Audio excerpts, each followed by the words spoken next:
Olá, eu sou a Ana Júlia. Oi, eu sou a Maria Fernanda. Sou a Larissa. Eu sou a Júlia.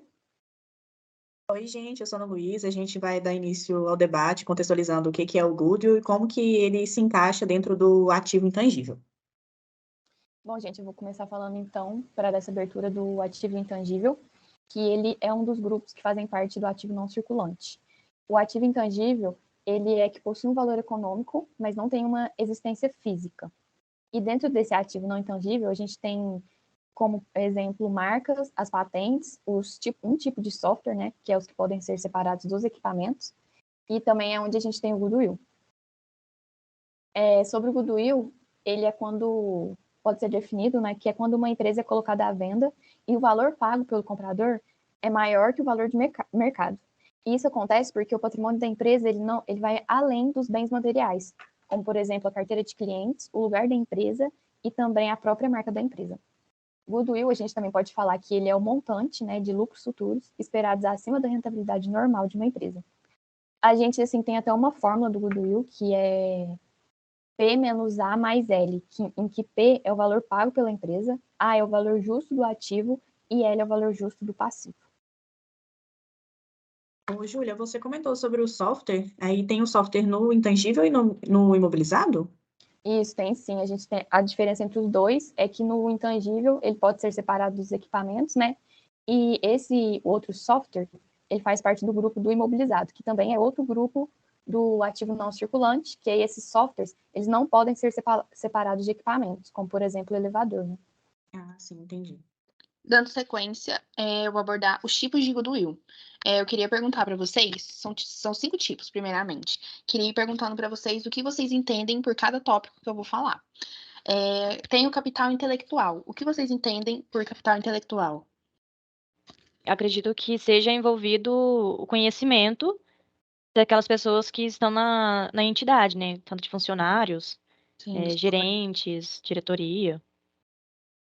sim, isso mesmo.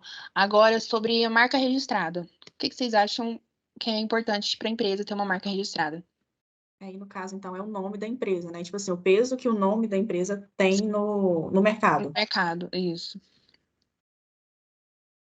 Você tem marcas que o nome que elas carregam, o valor que ele agrega numa futura aquisição, ele é muito alto, como é o caso da Coca-Cola, por exemplo. Se ela porventura for adquirida por um outro grupo, por um outro conglomerado de empresas, o valor que ele agregará a ele é muito superior a outros ativos que podem ser corpóreos, né? Sim. Isso que Agora, eu ia falar também, porque, como eu falei, né, tem patrimônio de empresa que vai muito além de bens materiais, né? E o nome da empresa carrega muito isso também. sim.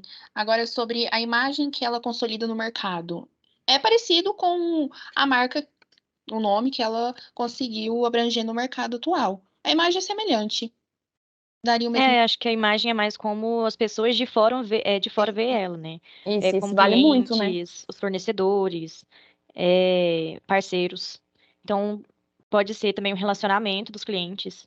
Eu imagino que o relacionamento de todas as pessoas que têm um contato com a entidade, com aquela empresa, ou também o que ela passa, por exemplo, Uma se boa ela é um bom pagadora. exemplo, assim, se ela é um bom exemplo de empresa a se seguir, ou se ela é uma boa prestadora de serviços, ou então uma boa vendedora, com uns bons produtos, eu acho que tudo isso conta como uma boa imagem no mercado, né?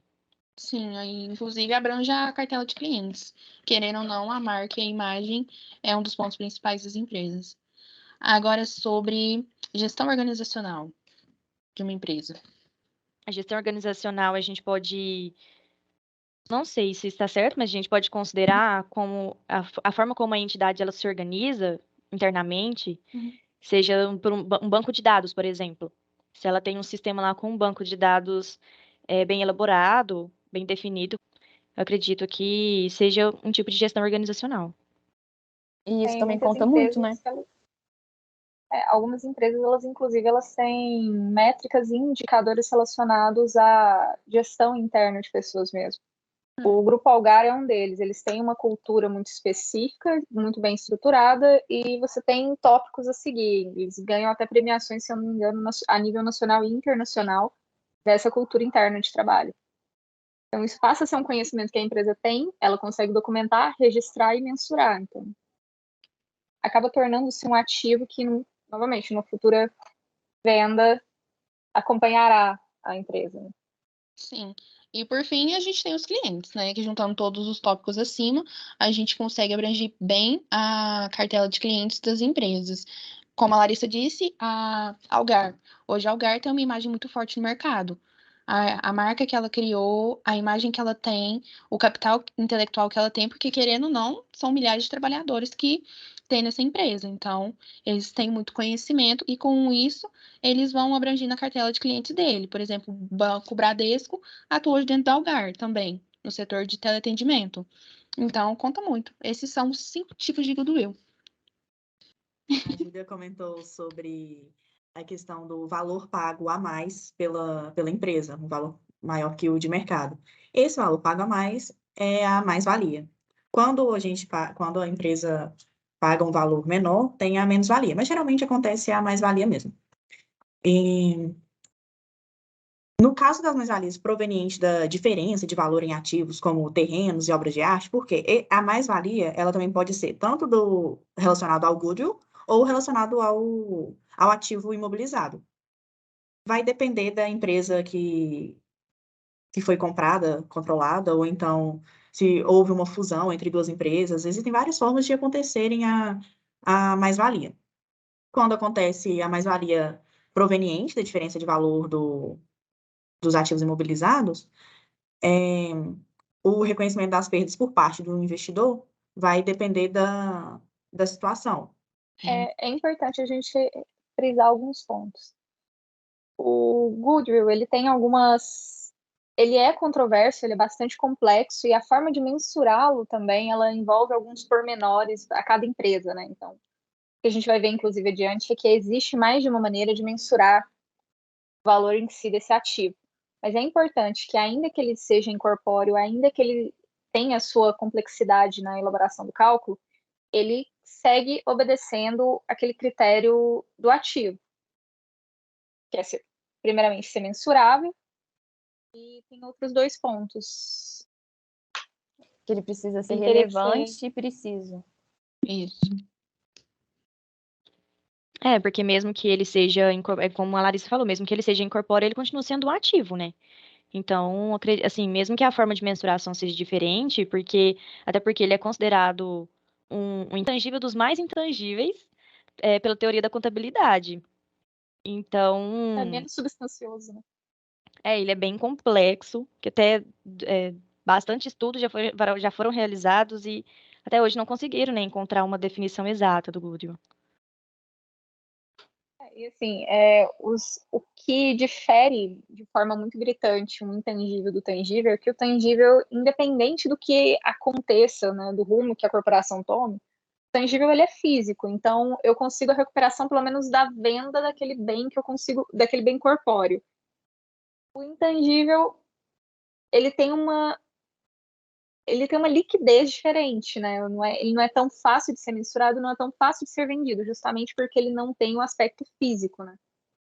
E eu acho que também vai além disso, tipo, ele tem que, sei lá, ele tem que ser muito, tem que chegar a um ponto, sabe, de importância, assim, não de importância, mas de tipo assim, igual falou aí, que tava falando dos tipos de goodwill, aí pegou e falou que da carteira de cliente que tem que ser conquistada, da gestão organizacional, do nome da empresa, né, dele ser um nome assim que, sabe, bem falado, bem construído. Envolve toda uma questão de confiança também, né? Porque, tipo assim, se perder a confiança, você conquista tem toda a parte da conquista, mas aí acontece alguma coisa que esse não vai perdendo confiança e vai perdendo, querendo ou não, vai perdendo o valor que ela tem.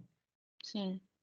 Mas aí são outros pontos, né? O intangível ele tem algumas características muito específicas, né? Uma delas é que eu não conseguiria utilizar esse intangível de uma forma alternativa, né? Como eu conseguiria utilizar um bem intangível.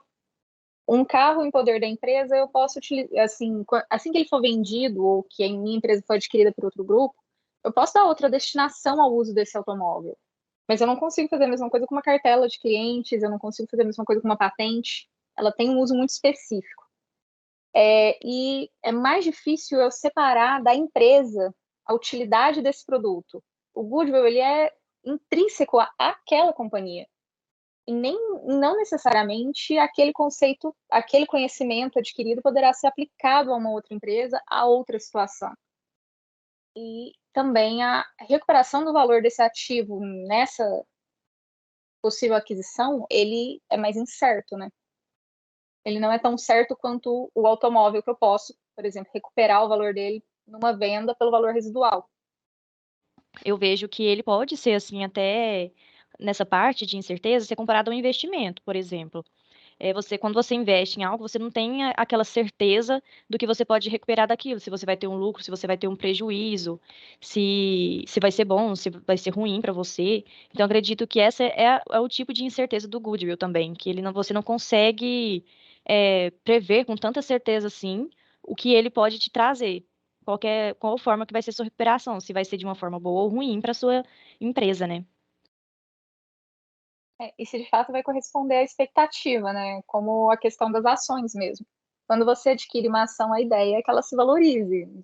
Pode ser que ela valorize de fato, mas pode ser que ela não valorize de acordo com aquela previsão que você fez ao adquiri-la, né? Isso aconteceu muito com quem adquiriu as ações do Magazine Luiza algum tempo atrás, por exemplo, que eles estavam apresentando um crescimento muito alto num curto prazo de tempo. Depois ela passou a decair e quando ela se recuperou, ela não se recuperou no mesmo ritmo, no mesmo rendimento que ela teria no passado. Como a gente já até falou, né? Ele é algo bem complexo e sua mensuração ela tem causado bastante discussões. Mas a sua mensuração ela tem sofrido muitas modificações ao longo do tempo. E elas podem ser resumidas em praticamente 3 enfoques principais, que é por meio de atitudes favoráveis em relação à entidade, porque nesse caso, o goodwill ele pode resultar de relações negociais vantajosas, boas relações com funcionários ou com parceiros, atitudes favoráveis de clientes. Então, tudo isso pode contribuir, pode interferir na mensuração do goodwill. Também pode ser por meio do valor presente de lucros superiores, né? Que representa o valor presente de lucros futuros esperados. E também tem, no caso, por meio de uma conta geral de avaliação, que você pode. Porque todos os ativos eles possuem valor para a entidade em função do fluxo futuro de benefícios que serão gerados, né?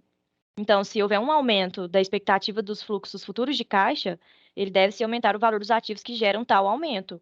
Então, é como se fosse assim, o goodwill estivesse entrelaçado com alguns ativos, vamos supor, é, clientela. Clientela e sua imagem no mercado, né? Vamos supor assim, se cada vez mais que isso for aumentando, o goodwill vai aumentar também. Então, isso sempre vai estar alinhado, né? No caso, essas questões. Aquilo que contribui para o goodwill aumentar, então o seu valor vai aumentar individualmente também. Eu acho que a gente pode falar que é como a base de uma empresa, não? A base de uma empresa, Por exemplo, ele se encaixa no intangível, certo? certo? No caso, o software, vou pegar o sistema de um elevador. Sem o sistema do elevador, a gente não consegue fazer ele funcionar. Então, ele vai ser a base para o funcionamento. E sem isso, a empresa não vai conseguir lucro e vai conseguir alcançar expectativas no mercado. Acho que pode se encaixar como uma base. Acho Eu tenho uma que interpretação mais diferente. Seria mais como uma qualificação, uma isso. habilidade desenvolvida. Ou quando você leva o seu currículo para alguém, você tem, sim, a sua formação, você tem os cursos que te permitem, né? Por exemplo, você tem lá o Excel avançado. O Excel avançado, de fato, vai te possibilitar trabalhar em algumas atividades operacionais, utilizar a ferramenta. Mas o que te transforma no funcionário, assim, que talvez seja o perfil adequado, é uma habilidade de fala, é um traquejo, é a sua disciplina, a sua ética. Isso é o conjunto do você, das suas características, né? Eu acho que ele remonta mais a isso, como uma patente, Sim, entra na parte de uma gestão imagem, né? organizacional, porque lá, quando a gente estava fazendo os estudos, lá na parte de gestão organizacional entrava o desenvolvimento de pessoas também, para assim a evolução da empresa. Tudo entra como as qualificações da empresa. E tudo é Sim. melhoria, né?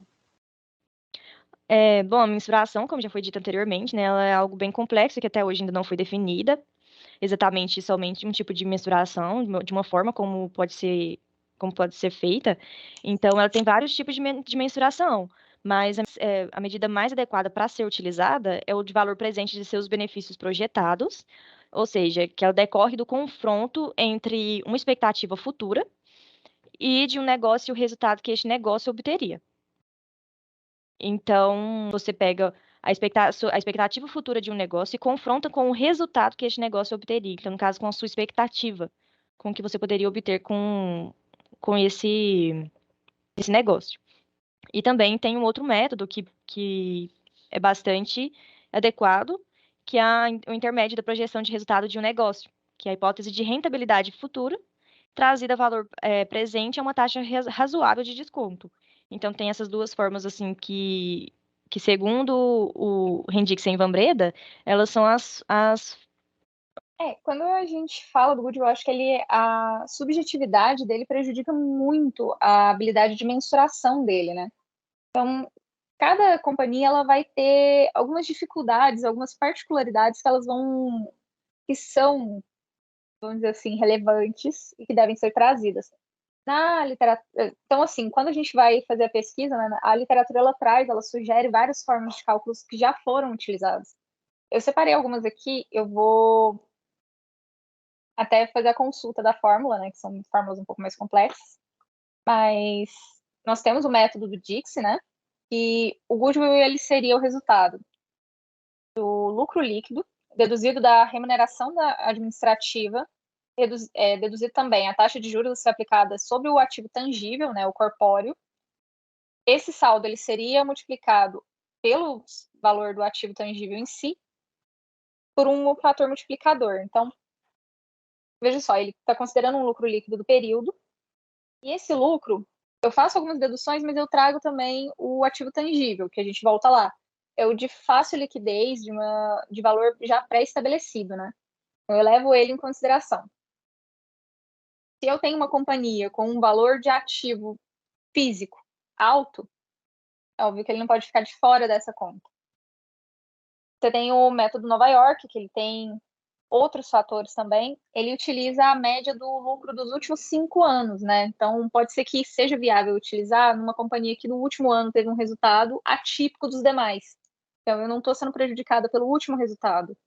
Eu tenho um histórico, tenho sazonalidades levadas em consideração, outros aspectos, e talvez ele seja até mais adequado para eu medir uma possível rentabilidade do negócio, já que eu tenho o histórico dele. Pode ter sido maior, menor. Às vezes ele é mais interessante até mesmo para previsão de, vamos dizer assim, perda do que de fato rentabilidade. E nós temos outros, como o método Leake, Hatfield. Eu não vou entrar em pormenores da fórmula deles, mas eles têm as suas particularidades para atender, né? Hoje a gente também utiliza-se bastante do método elaborado pelo Eudícibus. O Eudícibus, ele tenta extrair o lucro em excesso e trazer ele a valor presente. Isso é uma particularidade do processo dele. O Ornelas, ele também volta sempre para essa questão de trazer para o lucro normal e, a partir desses critérios, trazer o sobrelucro, o lucro a mais que você teria, né? Então, seria o lucro projetado dessa aquisição, de fato. Então, esse último, no caso, seria aquele valor obtido acima da média apresentado por outras empresas, por exemplo. Então, se pelo mercado está um valor e eu faço a mensuração do goodwill com um valor maior do que esse visto pelo mercado, então isso pode ser considerado como um superlucro. Isso, mas assim, a ideia desses cálculos é justamente trazer isso. Não é trazer o que de fato ocorreu, é trazer uma potencialização do que aconteceu para você fazer uma previsão, né? É uma hipótese de rentabilidade futura. E eu acho que essa forma é a mais não certeira, né? Porque é muito difícil, igual vocês estão falando aí, das formas de mensurar. Não é uma coisa certeira, mas eu acho que essa que vem olhando os históricos, eu acho que essa seria uma das mais. Esse seria o método Nova York. Eu acredito que é o mais tradicional, é o mais conservador. É. Né? que você trabalha com ambos os aspectos, a possibilidade do não, a possibilidade do sim. E, querendo ou não, isso pode ser muito afetado. Alguns negócios, eles são muito afetados por sazonalidades e alguns períodos específicos. Você pode ver, por exemplo, uma empresa de tecido. A gente tem a Ucrânia, ela tem algumas regiões dela que tem polos de tecido. Com certeza, esse período deste ano agora, de 2022, vai ter um resultado inferior. Você tem a questão portuária da Ucrânia sob controle russo.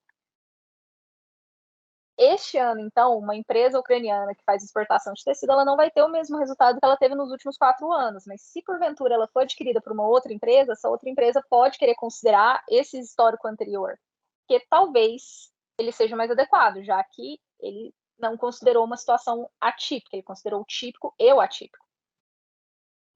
Nesse exemplo que você, aproveitando nesse exemplo que você utilizou da Ucrânia, a gente pode usar também o exemplo da Rússia, né, que também está envolvido nessa guerra e que ela é uma grande, assim, grande exportadora de gás, né?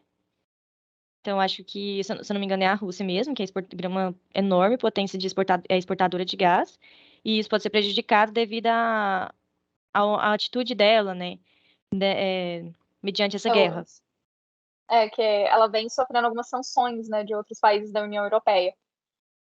E aí, justamente, por você ter essas sanções, esse ano é considerado um ano atípico, com um resultado que não corresponde ao natural da empresa. Então, se você avalia o histórico, você tem essa visão.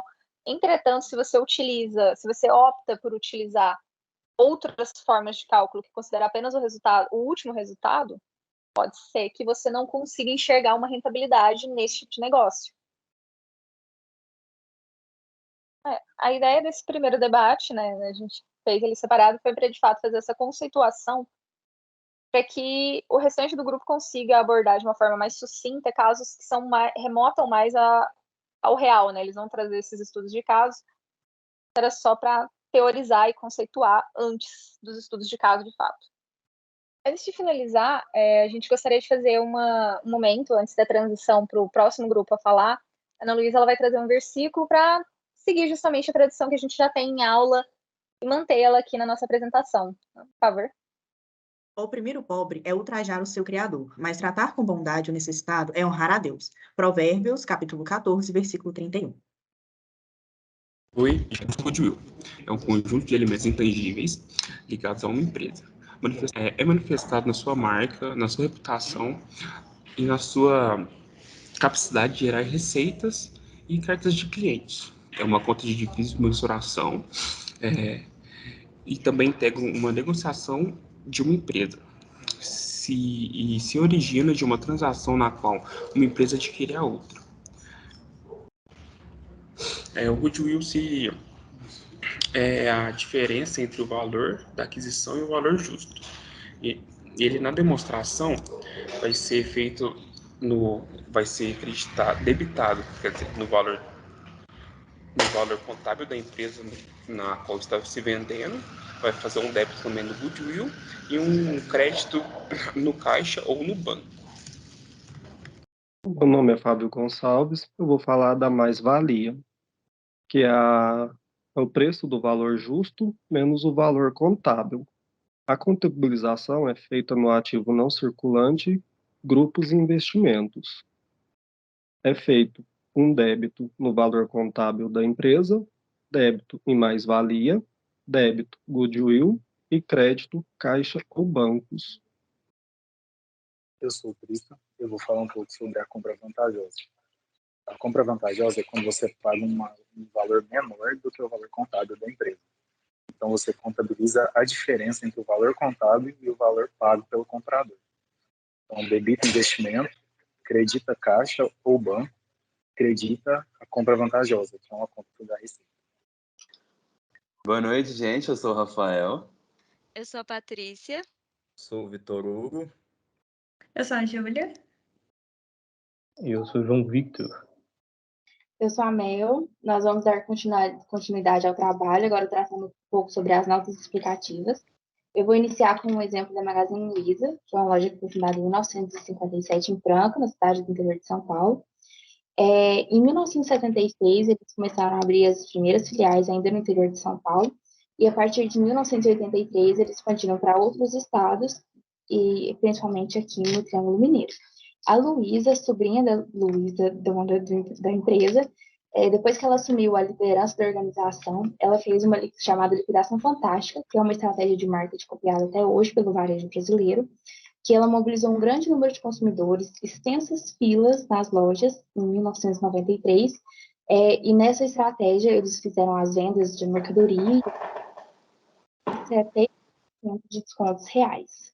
Entre os anos de 2018 e 2021, a Magazine Luiza fez algumas aquisições empresariais de outras empresas, como o Grupo Softbox, a Netshoes, teve também a Jovem Nerd, teve a Kabum, e ela fez várias aquisições. Sim? Eu só queria dar uma adenda aqui, já que você estava comentando aí de um pouco da história da Magalu, e um fato muito interessante e importante para nós brasileiros é que ela foi a primeira varejista do mundo a receber o título de melhor empresa para se trabalhar. Ela ganhou o certificado pelo Instituto Great Place to Work. Não, legal. Então, isso até agrega o valor na empresa, né? No nome da marca. Sim, sim, com certeza. Essa parte de agregar valor, a gente pode encontrar profundamente específico na nota explicativa, que é uma demonstração que todas as empresas devem fazer, seja ela trimestral ou anual. E a gente pegando exemplo principal aqui da Magalu, a gente pode ver que, juntamente com essas compras que ela realizou entre 2020 e 2021, a gente consegue demonstrar que o custo gasto total foi de R$ 2.311.850, isso a gente fala em valores em milhões, e desse valor, R$ 1.179.056 foi de goodwill, foi o ágio pela expectativa de rentabilidade. Tanto que nessa mesma nota, a gente pode demonstrar que a KPM, que foi a auditoria que realizou a nota explicativa, demonstra que o ágio gerado nas aquisições, que compreende o valor da diferença paga pela companhia em relação ao valor justo do patrimônio líquido das empresas adquiridas, é atribuído principalmente às habilidades e ao talento técnico da força de trabalho, bem como às sinergias esperadas na integração da entidade aos negócios existentes da companhia. Certo. Então, assim, falando um pouco dessa aquisição que você citou, Rafael, mais de 50% do valor aí, em milhões foi de goodwill, né?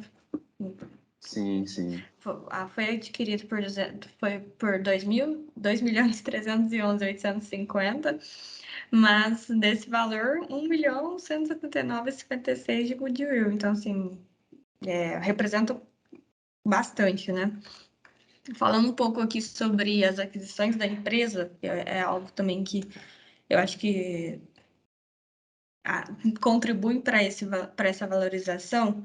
A empresa adquiriu várias lojas assim no decorrer de 2018 a 2021, como um grupo Softbox, a Netshoes, Jovem Nerd, Kabum e entre outras.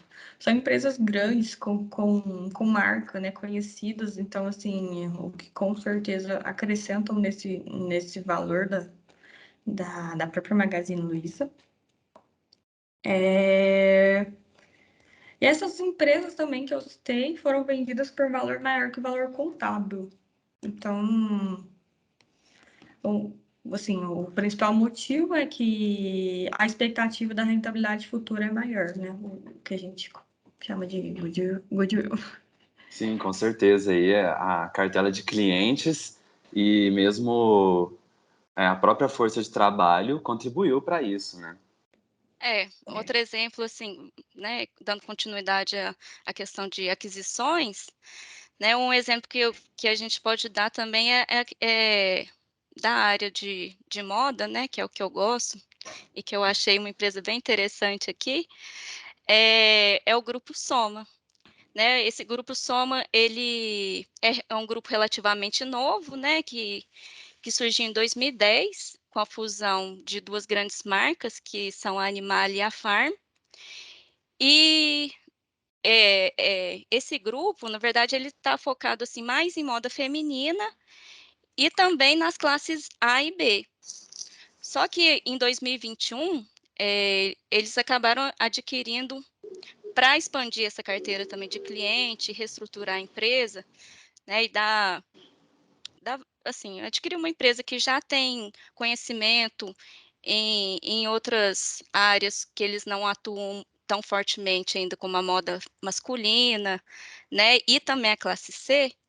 Em 2021, eles adquiriram a Hering, né, e só para vocês terem noção, eles pagaram 5 bilhões e 900 milhões aproximadamente na aquisição da Hering, e o ágio apurado foi de 3 bilhões e 600 milhões aproximadamente, né? Então, assim, essa questão do goodwill, né, que vocês comentaram, que é a expectativa do lucro futuro, né, fica bem claro aí. E tem também outro tipo de goodwill, né, ô Vitor? Eu ia mencionar, foi comprado por 5 milhões? Bilhões. 5 bilhões. É. E quando eles foram fazer esse levantamento, tá, era por 3, né? Não, a diferença, né? Deu 3 bilhões o ágio, o goodwill, no caso. Ou seja, ela pagou a mais. Isso. Então, aí o que eu estava observando, não é simplesmente você chegar e pagar por essa empresa.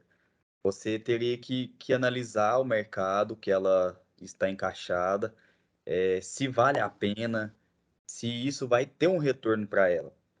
E aí a gente pode observar, aconteceu na pandemia. A pandemia o mercado teve altos e baixos. Então a empresa, acredito que ela não pode chegar e falar, vou comprar porque é grande. Ela tem que observar o outro lado e fazer essa análise. Será que compensa eu adquirir essa loja? Eu vou ter um retorno? Esse retorno vai ser a curto prazo ou a longo prazo? Então, assim, a gente falando, comprou e pronto, não funciona bem assim, né? A gente tem que levantar pontos ali estratégicos para ver se realmente compensa. Acredito que compensou. Você tem uma noção em relação de faturamento, de valores que a empresa conseguiu alcançar? Sim, não, principalmente, aliás, sim, principalmente a questão da parte de clientes, né? Porque por ser uma empresa, assim, a Hering, por ser uma empresa de longa data, né, nacional, bem conhecida, o Grupo Soma aumentou, né, sua carteira de clientes em 1,5 milhão, né? Então, assim, já foi que é um dos os tipos de goodwill, né? Então, assim, que já foi uma grande alavancagem aí para a empresa, né? E a questão, você citou também a questão da pandemia, né? Acabou que essa aquisição foi tipo ganha-ganha, né? Foi bom porque a parte estratégica do Grupo Soma é muito boa, né? Eles têm muita noção dessa parte digital, de venda digital, coisa que a Hering não tinha muito bem, não estava muito bem definido. A parte de venda digital deles não é muito legal, não era muito legal, né? E agora entrando com o Grupo Soma, entrando com esse know-how aí, vai melhorar bastante essa parte. E para o Grupo Soma foi ótimo também, né? Por diversificar a marca, para entrar nesse novo nicho, né? Que é um grupo que eles não estavam acostumados a lidar, que é o grupo da classe C. E é isso. Se a gente pensar um pouco mais, essa lógica de combinação de negócios, ela tem seus fatores positivos e, digamos assim, seus fatores que a legislação cuida. Um deles, por exemplo, é o monopólio. Mas a gente pode entender aí que o Grupo Soma, ele fez uma reestruturação de mercado mesmo daquilo que ele entendeu? Daquilo que ele queria e daquilo que ele precisa para a empresa. Por quê? porque a Ering, uma empresa conhecida, igual a Patrícia já falou, ela atua mais vendendo seus produtos, etc., para a classe C, né, para aquelas classes mais baixas, etc. Então, aí tem um claro, digamos assim, um claro motivo por parte do Grupo Soma de tentar uma nova clientela, né, de tentar vender mais os seus produtos para esse pessoal que talvez não, não, não adquirir os produtos diretamente do Grupo Soma. E tem também uma lógica de reestruturação de mercado, da participação da empresa, da soberania dela no mercado, né, né, tanto na questão das finanças, como na questão de expandir a marca, na questão de ser uma empresa que está atenta às possíveis variações. Isso aconteceu muito bem no caso da Natura, né?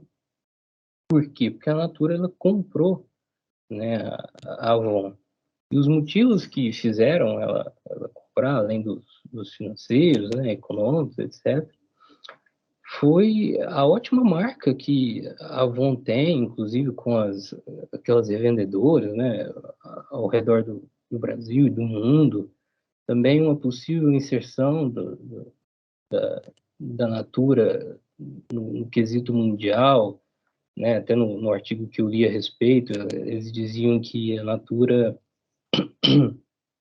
ela passa a ser, depois dessa aquisição, a quarta maior empresa de cosméticos, produto de beleza, né, do mundo. Ou seja, é uma questão que ela se reestruturou, teve um olhar de mercado, pagou alto por isso, mas ao mesmo tempo ela recebeu todo digamos assim, a propaganda que a Avon tinha, os seus clientes, o mercado que a Avon era inserida, e ao mesmo tempo ela demonstrou para os diversos setores que ela é uma empresa que está disposta a chegar com tudo no mercado e, digamos assim, se fazer soberana nas negociações, né? Caso também que aconteceu com a JBS lá, que ela comprou a Moy Park Holding e tal.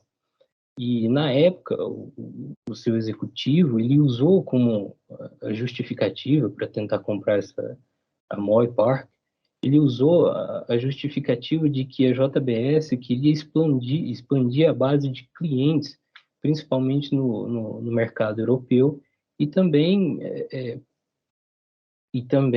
aproveitar toda a inovação e a marca que a Moy Parts tinha no mercado externo. Então, por isso, foi uma estratégia global, não somente voltada para o mercado interno, que a JBS fez e, digamos assim, se afirmou no mercado, assim como a Natura também fez, o Grupo Soma. Eu acho que isso mostra e evidencia que, por mais que as empresas paguem um goodwill muito alto, né, tem exemplos de empresas do setor financeiro que pagam um goodwill até de R$1 bilhão. Digamos assim, o intangível que está por trás daquilo vale a pena, seja por mercado consumidor, seja por publicidade, seja por soberania no mercado. Então, esse foi o nosso trabalho sobre o Goodwill. Espero que tenha esclarecido algumas dúvidas, ou então despertado um interesse em procurar sobre o assunto. E dúvidas estamos à disposição. Muito obrigada, até logo. Sim, obrigada.